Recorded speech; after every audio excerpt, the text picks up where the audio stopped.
Conclusion: Death and disorder, change and continuity. We have seen throughout this book that death loomed large in early modern England. It was the result of numerous causes, including murder, execution, assassination, riot, rebellion, disease, illness, war, and perceived supernatural causes. Death is also closely related to disorder.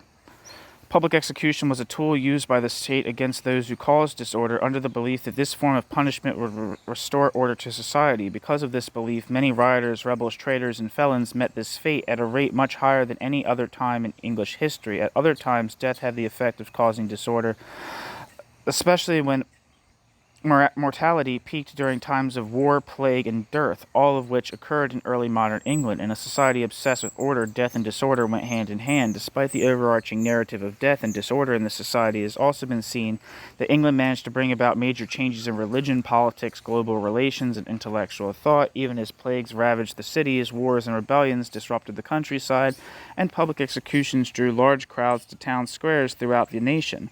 Anglicanism emerged as a permanent national religion. The sovereignty of Parliament and limitations on royal prerogatives were recognized. The British Empire witnessed its auspicious beginnings, and great literary and scientific achievements made England a key historical agent during major European events of the 17th and 18th centuries.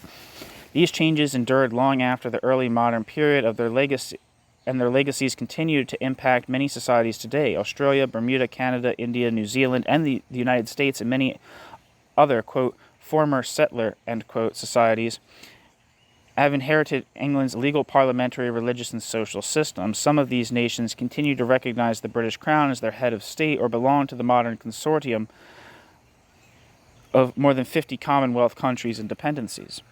Despite these enduring changes, England in other respects remained much the same during these 2 centuries. By the end of the 17th century, England was still and remains a monarchy, albeit a less powerful one.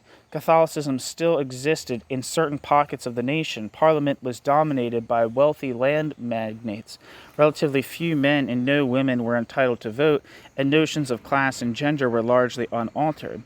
The vast majority of the population was still among the laboring poor. Most people continued to reside in the English countryside in small rural villages.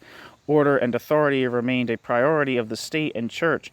Most people could not read and write, and many continued to rely on older belief systems. Most of these aspects of English society would not witness significant change for at least another century, when industrialization, urbanization, and the lessons from the European Enlightenment, lengthy wars in continental Europe, substantial population increase, and a much larger and more sustainable empire demanded change over continuity. Even then, modernizing features such as universal suffrage and class, gender, and religious equality were still a long way off. Both change and continuity then characterized the history of early modern England, as indeed they did all of early modern European societies. And through all that changed and all that remained the same, people died and death was ever present. Death was and is a universal constant that impacts all people regardless of class, gender, religion, or any other factor. Therefore, understanding how and why a society brought about and dealt with the death of its citizens and subjects tells us a great deal about how those of the past lived. This is, after all, the historian's principal task to discover.